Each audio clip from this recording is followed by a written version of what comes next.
તે કે ન્યા ભગવાન ઉતરો. ખરેખર આખી દુનિયાને કૃષ્ણમ વંદે જગતગુરુ. પણ ખરેખર જોવા જેવું છે, બુદ્ધિ કોઈના બાપની નથી. એ તો ભગવાન ખુદ એને ન્યા આવ્યો છે. અને એટલે આ રામદેવ પીર જૈન ને પણ એના જ કુળના જો શંકા કરે તો દુઃખ ભોગવે. સમાધિ લીધી તો ખોલાવી હતી લ્યો. કે જાઓ કાયમ દુઃખી રહેજો. ભલે ફૂલ નીકળ્યા. કૃષ્ણ નો અવતાર જ રામદેવ પીર. રામદેવ કોણ હતું? પણ એ આજે માણસ ભૂલી ગયો છે. પોતાનું ગૌરવ જે માણસ ભૂલી જાય ને તો માણસ જળમૂળથી કપાઈ ગયો છે. એની સંસ્કૃતિથી કપાઈ ગયો છે. એટલે તો કુળ ગૌરવ હોવું જોઈએ.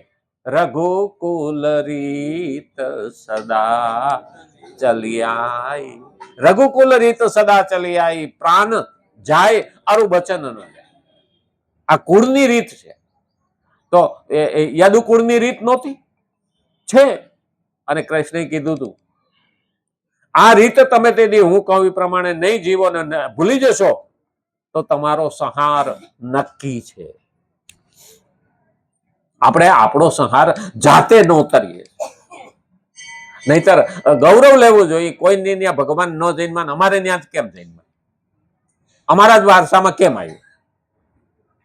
પણ આજે માણસ ભોગની વાહે ભૂલી ગયો છે, વ્યસનની વાહે ભૂલી ગયો છે, રાગ અને દ્વેષની વાહે માણસ અસલિયત ભૂલી ગયો. ગૌરવ હોવું જોઈએ, કોલર ટાઈટ હોવું જોઈએ. અરે એક પેલા પીઆઈ નો છોકરો હોય ને તો બજારમાં મારો બેટો કોલર ટાઈટ કરીને હાઈલો જતો હોય, લાંબા લાંબા હાથ કરી, પોળા પોળા હાથ કરીને. તો મારો આપો પીઆઈ છે. આમ મીશે તાવ દેતો હોય એનો છોકરો. તો આ લોકોને તાવ દેવો જોઈએ કે નહીં? અમારો બાપ કોણ હતો? કૃષ્ણ. આવી ભગવત ગીતા આપી, આખા જગતનો ગુરુ, અમારા કુળમાં આવ્યો. આવું ગૌરવ હોવું જોઈએ. પણ આજે ગૌરવ નથી. વ્યસન, સ્વાર્થ અને અવગુણોને કારણે સમાજ ડૂબતો જાય, ગૌરવ ભૂલતો જાય. ફરી પાછી એક ગૌરવ ગાથા યાદ કરવા માટે પણ આપણે એના તરફ વળવું પડે. આપણા ઇતિહાસને યાદ કરવો પડે.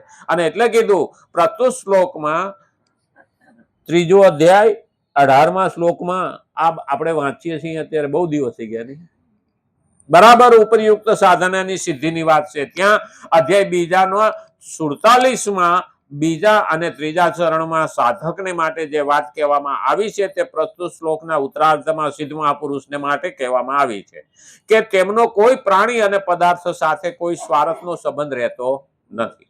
ત્યાં પહેલા અને ચોથા ચરણમાં સાધકને માટે જે વાત કહેવામાં આવી છે તે પ્રસ્તુત શ્લોકના પૂર્વાર્ધમાં સિદ્ધ મહાપુરુષને માટે કહેવામાં આવી છે કે તેમનું કર્મ કરવા અથવા ન કરવા બંનેમાં કોઈ પ્રયોજન રહેતું નથી.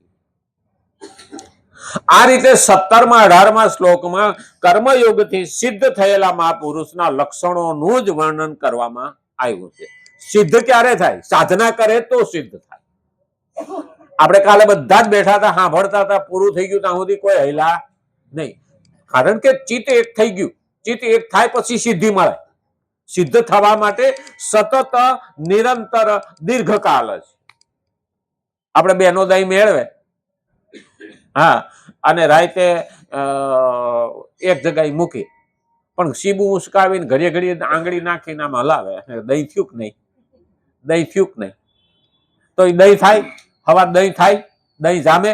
અરે દહીં નો થાય, દૂધો નો રહે, દૂધો થઈ જાય, કારણ કે અંદર સાઈઝ નાખી. તો એના માટે શું કરવું પડે? સ્થિર મૂકી દેવું પડે. અને સતત લાંબા સમય સુધી મૂકી દે તો એ દહીં જામી જાય. તો આપણે પણ સતત નિરંતર દીર્ઘકાલ છે, લાંબા સમય સુધી ભક્તિ કરીશું તો સાધના સફળ થશે. નહીતર ના સાધના થાય. આપણી પેલી ત્રિશંકુ જેવી હાલત, ત્યાં નાનાય નહીં, નાય નહીં. આપણે નહીં કેતા ધોબીનો કૂતરો ઘારનોય નહીં, ઘાટનોય નહીં. પછી ઓલી 100 ડુંગળી ખાધી ને 100 ફટકા ફડાકાય ખાધા. થાય કે ન થાય?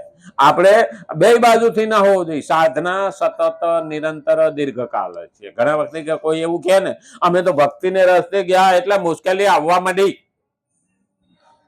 એટલે ભણવા જાવ તો વરો થાય એટલે તો માસ્તરે પરીક્ષા લે. પાકી પરીક્ષા લે કે ન લે? તો ભગવાને આપણી પરીક્ષા લે કે ન લે? કે આ લીધા જેવો છે કે નહીં, આ લીધા જેવી છે કે નહીં? હા, નહીં તમારી બેટી આવીને ક્યાંક દાખો કરે નહીં. એટલે ભગવાન પરીક્ષા લે, અને પરીક્ષામાં પાસ થાય ને એટલે ઉપલા ધોરણમાં જવાય. તો એવી પરીક્ષા તો થાય. ભગવાન કે ભોંય સુવાડું, ભૂખે મારું, તનની પાડું ખાલ, તોય તું જો મને ના છોડે તો પછી કરું. મુશ્કેલી તો આવે. મુશ્કેલી આવે તો પહેલા સમજી લેવાનું કે કંઈક આમાં આપણા માટે સંકેત છે.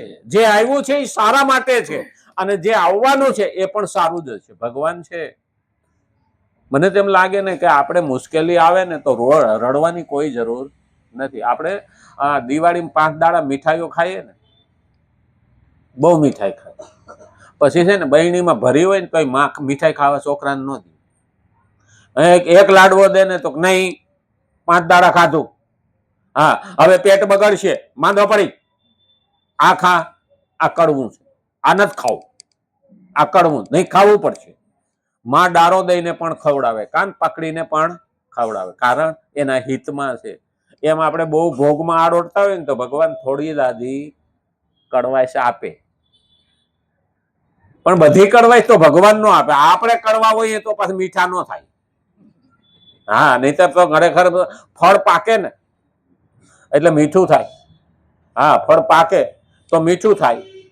તો આપણે હવે પાયકા જ છીએ ને, આપણે મીઠા થયા. જેમ ઉંમર થાય એમ મીઠો થવો જાય માણસ. ઉલટાનું તો આ તો કડવો થતો જાય. કડવી કોઠીમીડી મોસમે લીલી હોય, ગાવો હુકડું હુકાય તોય કડવાઈશ ન જાય કાગડા. હા, કડવી કોઠીમીડી, કોઠીમીડી જે થાય એ આપણે દિવાળી માથે ખેતરમાંથી લાવે ને આપણે પૂજામાં રાખીએ છીએ, લક્ષ્મીનો વાસ માનીને. પણ કડવી કોઠીમીડી મોસમે લીલી હોય પણ આપણે એની કાસરી કરીને ખાઈ, પછી કોઠીમીડી જેવું ગાહુકડું થાય, ગાવહુકડું. હા, વાડ ઉપર થાય તો એ ગાય ખાઈ જાય તો વહુકી જાય, દોવા ના દે.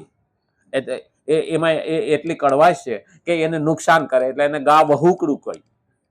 એનું નામ તો ઇન્દ્રામણું છે, પણ એ આપે. અને એ કડવું હોય, હુકાય, ભૂકો કરો તો એક એની કડવાશ જાય નહીં. કડવી કોઠીમીડી મોસમે લીલી હોય, ગા વહુકડું હુકાય તો એ કડવાશ ન જાય કાગડા. આપણે લાકડામાં જાય ત્યાં સુધી આપણી કડવાશ જાતી તો ગાહુકડા જેવું થવું કે કોઠીમીડી જેવું થવું, એ ધ્યાન રાખવાનું. હો, અમારે તે ભાઈ કહેતા ને, અરે યાર એ કે આપણને તો પસ્તીની જેમ કે ખૂણામાં નાખી દે. પસ્તી છે નહીં હોય પેપરની, પસ્તીની જેમ કે ખૂણામાં નાખી દે. મેં કીધું એમાં શું થઈ ગયું? તાજું પેપર બન, આજનું પેપર બન તો ડ્રોઈંગ રૂમમાં રાખશે ટીપોઈ ઉપર. મને કે એટલે હું કહું અપ ટુ ડેટ રહો, અપડેટ રહો, અપ ટુ ડેટ રહો, અપડેટ રહો. હા, અને હા જો ગાંડા ગોબરા જેવા રહો તો છોકરા કહે કે અમારો નોકર છે, એને શરમ લાગશે. હા, ઘણી વખત કે હવે એના સ્ટેટસ પ્રમાણે રહેવું જોઈએ. અપ ટુ ડેટ રહો અને અપડેટ રહો. આજના યુગમાં કોમ્પ્યુટર ને એન્ડ્રોઈડ નો જમાનો છે, તો એવા રહો. હાવ જૂનવાણી પકડી રાખો અને પછી કે છોકરો 30,000 નો ફોન લાવ્યો વહુ હાટું, અને ઘરમાં ઝઘડો ડોહાડોહી કરે. હા, તમારા ડોહા 30,000 નાખી દીધા, થોડું હનું લીધું હોત, સાંધી લીધી હોત તો સારું હતું, કાયમ આવત. એટલે વહુ અને ઠોહો મારે તમારે બાપાની માનું મગજ ગયું. આ ડોહા હમતા આપણને તે દિનો ઈ રૂપિયા જાજા લાગે, અટાણે એટલા દેખાતા નથી. તો શું કહેવાય? અરે ઉલટાના અપડેટ રહો ને. હા, આજના તાજા પેપર જેવા. અરે છોકરા આ સરસ ફોન લાયા હો, આપણે કહેવાય સરસ ફોન લાયા. આના કરતા 35,000 વાળો લાવ્યો હોત તો સારો આવત ને. આપણા બાપનું શું જાય? આપણે કામીને ક્યાં દેવા? આપણે ક્યાં ભરવા? કમાવું એને, ભરવું એને તો અહીંથી હુકમ એને થવું જોઈએ. આને કહેવાય આજનું તાજું પેપર. એ ડ્રોઈંગ રૂમમાં સારું લાગે, નહીતર ખૂણામાં નાખી મેલે. આટલું યાદ રાખો. બનવું કેવું, કેવી રીતનું, શા માટે, એ પણ મહત્વનું છે. ભગવદ્ ગીતા આપણને જીવતા પણ શીખડાવે, ભગવદ્ ગીતા મરતા પણ શીખડાવે, અને આવતો જન્મ સુધારતા પણ શીખડાવે. પણ આપણે સતત નિરંતર દીર્ઘકાલસ્ય લેવું જોઈએ. આ તો ટાઈમ થઈ ગયો નહીં, આવતીકાલે રામચંદ્ર ભગવાન કી, કૃષ્ણ કનૈયા લાલ કી, ગજાનંદ ગણપતિ ભગવાન કી. નમઃ પાર્વતી પતિ હર હર મહાદેવ.